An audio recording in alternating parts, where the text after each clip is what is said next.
In this example, we have a table, my table, and this table has multiple columns, X, Y, Z, and so on. In this query, we want to select X and Y attributes from those tuples where X is smaller than 1000. In order to hopefully accelerate this query, we have created a non-clustered B+tree index on X. So we have a B+tree index. We have our data on disk, the data file. The tree is also on disk, but here we have the data. And important is it's a non-clustered index. That means that the key we're using to build the index, this is X, is not the same that was used to order the file. So there's no performance gained by the index, depending on, of course, how many instances of X we have. But in general, this is not a good case, because if we go down the index for the smallest X value, and we cannot just jump somewhere in the beginning to the file and then start reading sequentially, because it's non-clustered, means we have to, starting from the smallest position of X inside the index, perhaps jump to arbitrary positions inside the data file. Yeah. Note again the illustration also that we had for non-clustered index. So how can we speed up now this the query? If you're looking carefully, we see that we want to have only X and Y attributes. So unfortunately, the Y information for the tuples is not given in the index. But what we can do, we can create an index over a composite key. This is also called a composite index. And the key we are using to construct the index is X, Y. We will see later on how this is defined. Basically, you look at two keys here, or a composite key, and you're sorting tuples based on X, Y, where X is the highest priority and Y the second priority, like you would do lexicographic sorting. And when you're doing this, the index also contains Y information, and hence the query can be answered only by looking at the index. There's no access necessary to the data file itself. This is called an index-only query.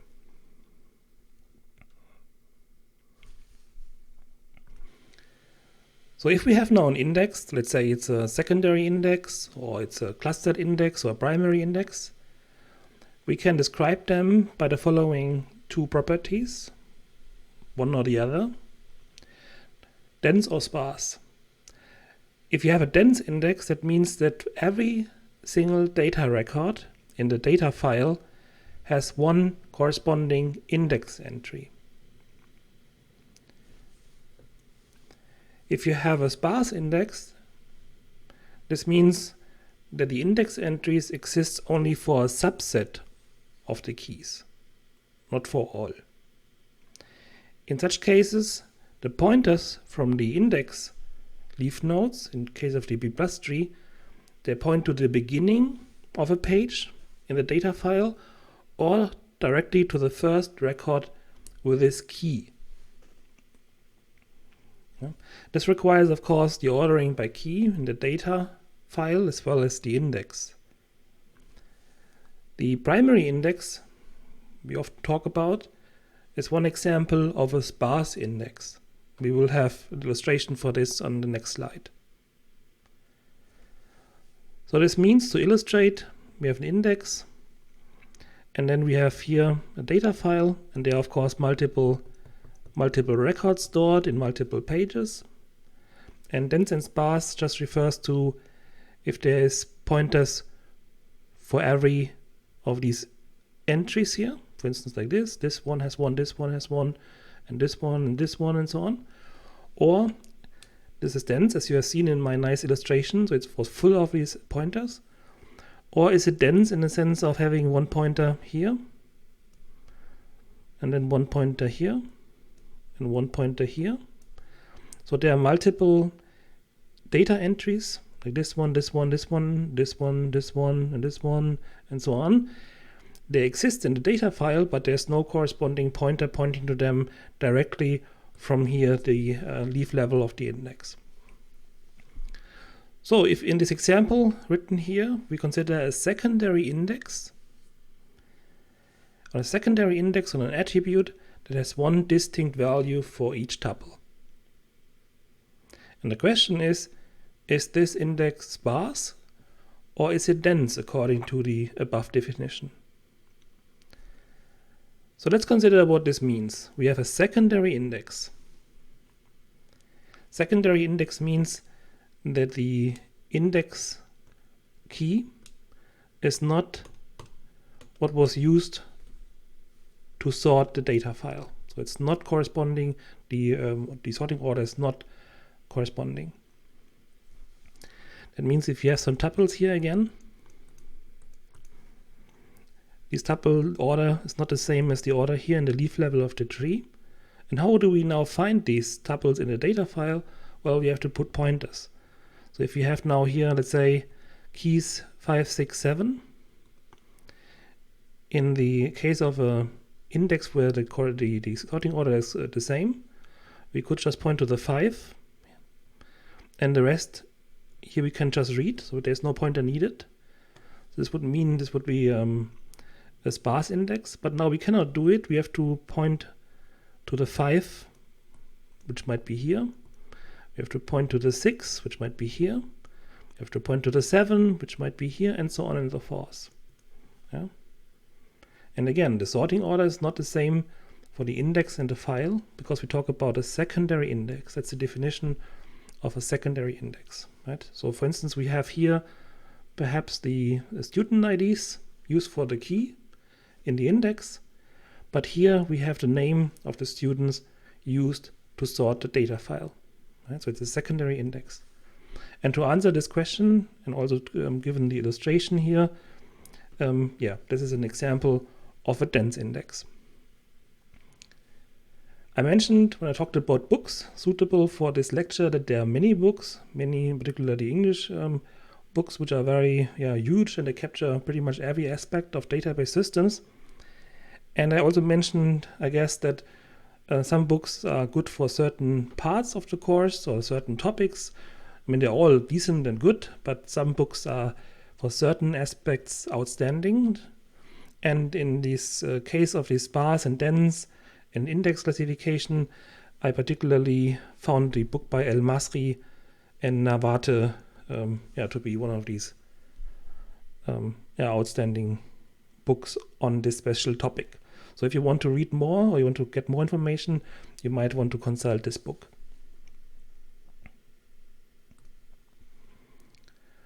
Okay, here we have an example. It's a primary index, and we say already here it's sparse. Why is this the case? Well, first of all, we have a primary index. And if you now consult back the slides about the definition, what primary index, secondary index, and clustering index means, the primary index is an index on unique keys. And also it has the same sorting order of the index. So the key in the index is the same that was used to sort the file. So we have here ID is used as a key of the index, and we have here the ID field attribute of the tuples according to which the file is sorted. And now we see here that there's one pointer for this index entry pointing to the first occurrence of the ID 1, but there is no pointer pointing to the data entry, the data record, which has ID 2, and same for 3. Why is this not necessary? Well, it's not necessary because there is no, or there is the same correspondence. There's correspondence between the keys in the index and the sorting order. So if you want to find the 2, we know that the 2 is between 1 and 4. And depending on the definition of the B+ tree, we go here to this block, read it anyway entirely from disk because we have a block storage device, and then we find the 2 inside this block if it exists. And the same for the 3, and also 5 and 6 and 8 would be like this. They're not reachable directly by a pointer, in the sense of there's an extra pointer for them, because it's not necessary, because we have the like a pointer already for the correct page or the correct block in which this tuple has to be in if it exists in the data. Yeah? And if you look at this picture from like far away and very roughly, you see, well, it's sparse, right? Because there are many pointers missing for all of these. If it would be dense, you could imagine it would be like that. So many pointers. And here we see only a subset of them. This is the definition of a sparse index. Second example, secondary index. We have a secondary index here, which means that the sorting order of the file is not the same as the keys used in the index. So here we have the name used as the index key, and here the name is given also on disk, but we see that the sorting order on disk is based on the ID and not the name. So this is a dense index because for every record inside our data file, there's a pointer pointing to this record. Yeah? And even so, we have for René, for instance, 2 records. There are 2 pointers. Yeah? In this case, by coincidence, we see that these 2 pointers or these 2 records for René have neighboring IDs, 5 and 6. So it looks a little bit like this might not be necessary, but this is only in this example. René could also have been a different ID, not neighboring 5 or 6. So then it would be clear that we need 2 pointers, right? So this is an example of a dense index. Next, we have a clustering index. Clustering index means that this index has the same key as used in the file to sort it. So we have name, and we have here the name in the data file, and we see name was used to sort the file. In this case, we call this a sparse index. As you can see, for Jens, here we have 2 records, and there's only 1 pointer pointing from the key inside the index Jens to the first record that is containing Jens. If you want to find all Jenses in our database, we would need to look up Jens in the index, go to the first record containing Jens, and because the sorting order is the same on the disk, on the file, the data file, we go here and we know that we can reach all Jenses if we just continue reading this block, right? And the neighboring blocks if necessary. The same happens here, you see, for Pete.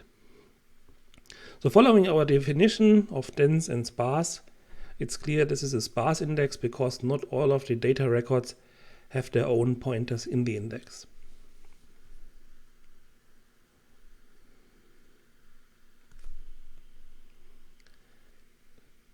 So here you see an index which was proposed in the 60s. It's called Index Sequential Access Method, ISAM. This is a static index and it works as follows. We have a certain number of blocks storing data records. They are stored in a specific order. And we have in a separate file like an index consisting of keys and pointers to data records. Also, these keys are sorted in the same sorting order.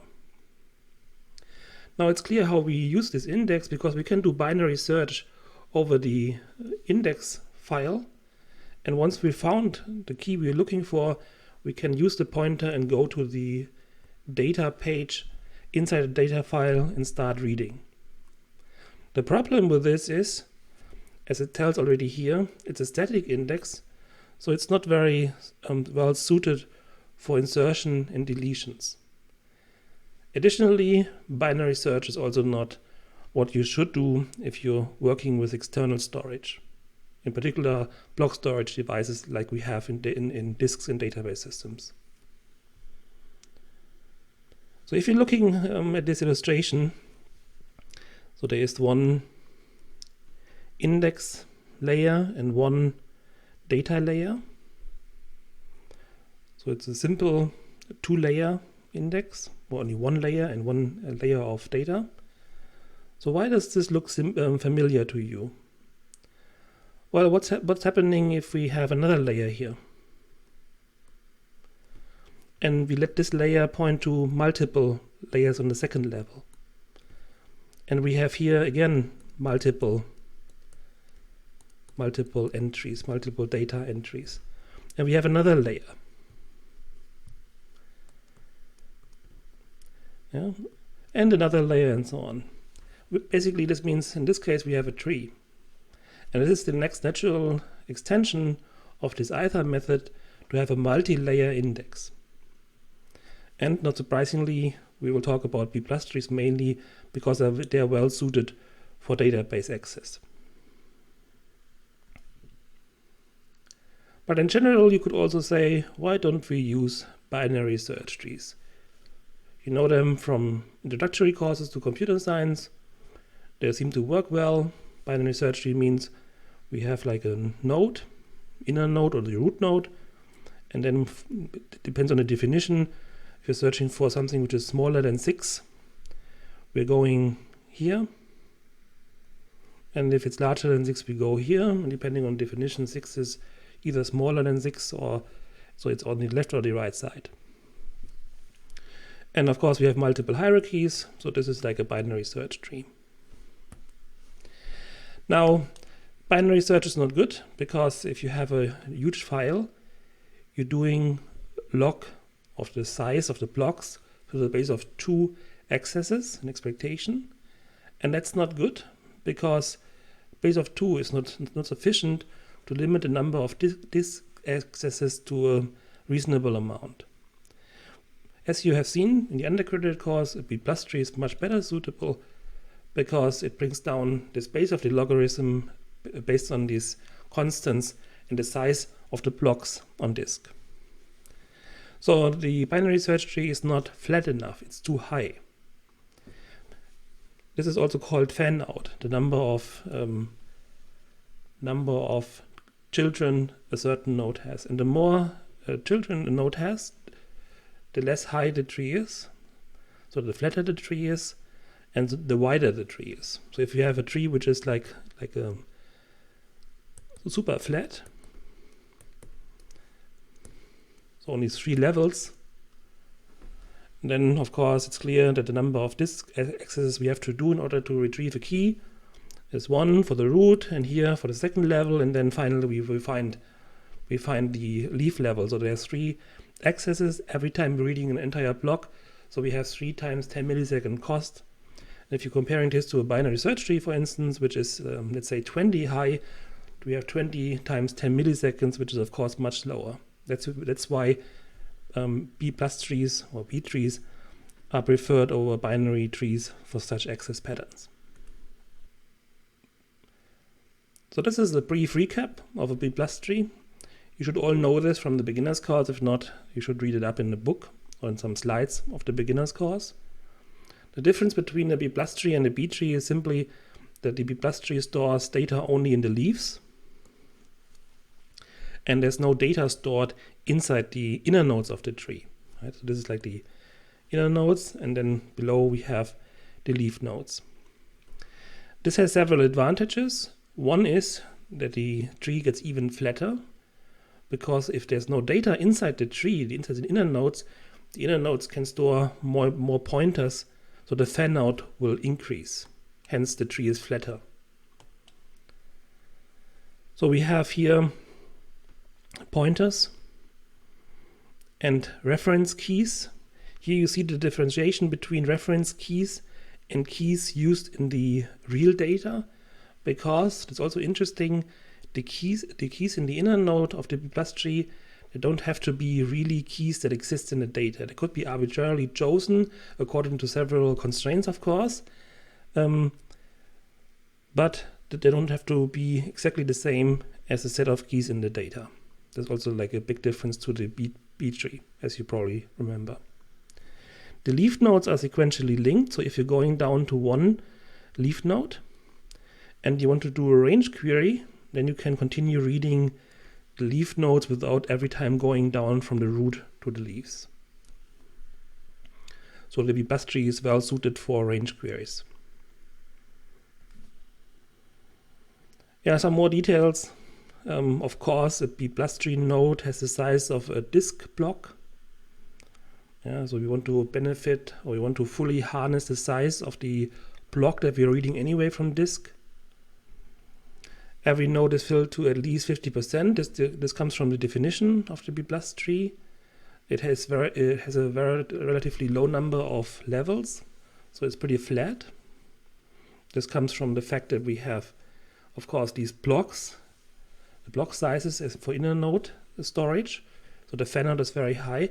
And additionally, the difference to the B tree is that we have only keys and pointers in the inner nodes, so there's no data. So that's why B+ tree is even flatter than a B tree. So if you have an index and you're using it often, and we talked already about memory management or buffer management, what you can do, what is usually done, you're keeping the first or perhaps the first 2 levels of the tree in memory. You're fixing this in the buffer, and then you're even saving 2 accesses for the index, and then the number of accesses is getting even lower. Nodes that are logically close in the tree, they don't have to be close on disk. We talk about physical closeness. That means if you have an access from one node to the other in the tree, in expectation, this costs 1 random access. That means if you're going from one inner node or from one root node to a child node, and then again to a child node, and to a leaf node, and so on, every time you're paying 1 random access of, let's say, 10 milliseconds. One can compute the expected space utilization, and for the B+ tree, this is 69%. And as briefly mentioned earlier, the inner nodes, their hierarchy of indices, specifically according to our classification, their hierarchy of sparse indices. And since you know now the definition of what sparse means, this should make a lot of sense to you.